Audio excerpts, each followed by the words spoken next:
three. Here's another chair. Okay. That's like kind of like musical chairs. Pick your chair really fast. So, not everyone knows the story about. This is 30 years. 30 years. Where did the time go, Jill? It doesn't. It really doesn't. So not everyone knows the whole story. So I have just a few brief comments to make, and then my sister Mary Ann is going to make a long speech.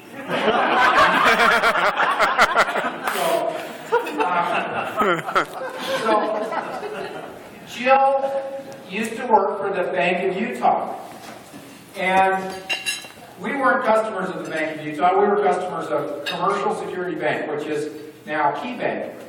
And Jack Crossman remembers those days, I think. Jack does. Doug Black. Yeah. So we were customers of Commercial Security Bank. But every once in a while we had some dealings over at Bank of Utah. And there was one particular problem.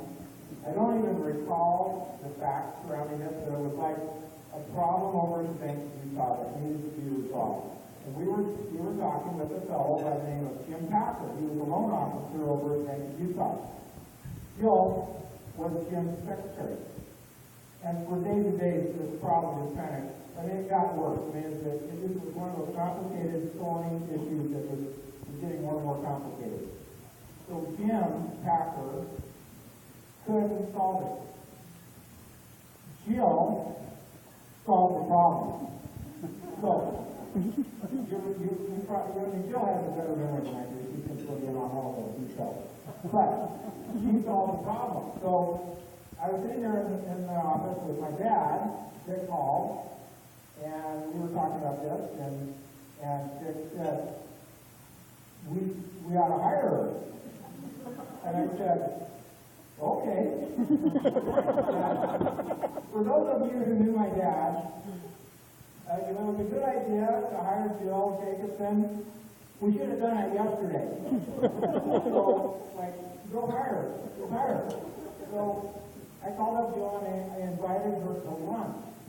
There was a restaurant down the street, down the wall, it was in the New Brigham building. And I don't know why they call it the New Brigham building, because this building was over 100 years old. But anyway, it was a restaurant and bar in the New Brigham building. And so I called up Jill and invited her to lunch.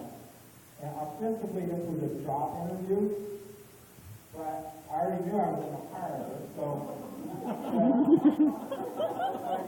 I invited Jill to lunch, and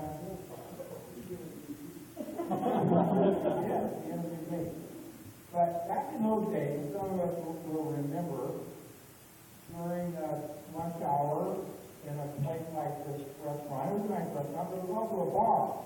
So back in those days, business people would have a drink, a cocktail. So I need to explain to myself. Business people would have a drink during the noon hour. It was kind of a dangerous thing. Business people don't do this anymore. Because otherwise they never make it back to the office. They want to go home and take a nap. But anyway, it was customary to have a drink.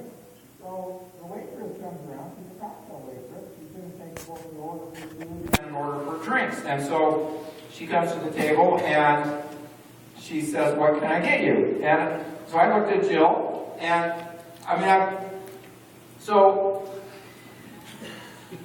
much later, this was years later, I learned that your mom wasn't 21 yet. I had no idea. But anyway, in spite of that whole talk, she accepted the job. I was surprised. I mean, she accepted that she was going to leave the Bank of Utah, a very secure bank with a great position, great job. And she came to work for us, which was we were kind of like, who are these guys? So Jill came to work for us. And that was 30 years ago. It was February 22nd, 1982, that Jill first started working for us. So, 30 years. It's just amazing. We have been through a lot together, haven't we, Jill? We've been through thick and thin. We've been through business success and business failure. We've had, and then this is where I get a little choked up. I probably need my sister to help out. We've lost some people, some very dear people. Our sister, our brother, our parents, Dick and I own Hall. You lost your grandma. Recently we lost Rob, and we've lost Rob Eilers. We've lost tenants at the Utah Bottling Works. And it's always a very sad occasion. So we've been to a lot of funerals together.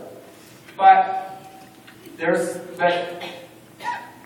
just been an incredible experience having Jill as part of our family. So on behalf of Mary Ann and my sister Patricia, who couldn't come today, she lives in Texas, we just want to extend our most heartfelt expression of gratitude.